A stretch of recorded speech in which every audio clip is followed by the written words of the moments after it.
સૌરાષ્ટ્રની ખોડલધામ અને સરદારધામ સંસ્થા વચ્ચે વિવાદને લઈને સરદારધામના સૌરાષ્ટ્ર ઝોનના પ્રમુખ પરેશ ગજેરાએ પણ નિવેદન આપ્યું છે કે બંને સંસ્થા વચ્ચે કોઈ વિવાદ નથી। ક્યારે વ્યક્તિગત કોઈને વિવાદ થયો હોઈ શકે, પરંતુ સંસ્થાઓ વચ્ચે કોઈ વિવાદ નથી। તેઓએ વધુમાં કહ્યું છે કે ખોડલધામના નરેશભાઈને પણ આમંત્રણ આપવામાં આવ્યું હતું, તેઓ કેમ નથી આવ્યા એ જાણીશું। પણ ખોડલધામથી રમેશ ટીલાડા હાજર હતા અને ઉલ્લેખનીય છે કે સીએમ ભૂપેન્દ્ર પટેલની ઉપસ્થિતિમાં યોજાયેલા સરદારધામ સૌરાષ્ટ્ર ઝોનના ભૂમિવંદના કાર્યક્રમમાં ખોડલધામના નરેશ પટેલ પણ ગેરહાજર રહ્યા હતા। રમેશભાઈ ટીલાડા હતા। આપણે બધાને આમંત્રણ આપી જ છીએ। આપણે કોઈ સંસ્થામાં વિવાદ છે નહીં, કોઈ જાતનું અમે બધા પોઝિટિવ જ છીએ। દરેક સંસ્થાના આગેવાનો, દરેક સંસ્થા કામ કરતી સરદારધામ માટે એટલી જ મહત્વની છે જેટલી સરદારધામ મહત્વનું છે। કોઈ નાની મોટી મન દુઃખ કોઈ નાના કાર્યકરને કોઈ એકાદા આગેવાનને થયું હોય, બાકી સંસ્થા વચ્ચે કોઈ જાતનું મન દુઃખ નથી।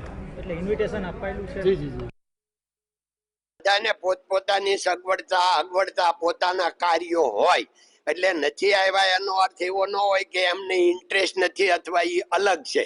બધા ભેગા જ છે।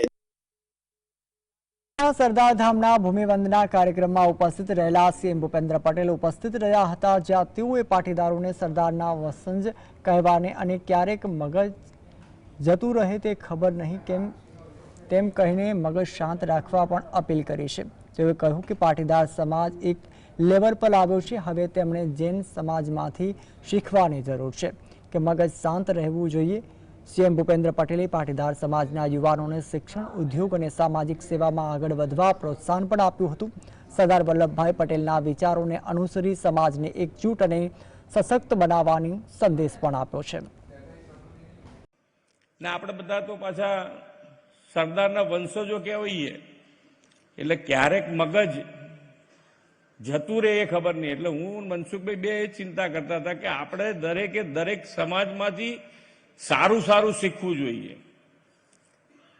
તો અમે કે ભાઈ હવે પાટીદાર સમાજ એક લેવલ ઉપર આવી ગયો છે, હવે શીખવાની જરૂર ક્યાંથી છે? જૈનોમાંથી।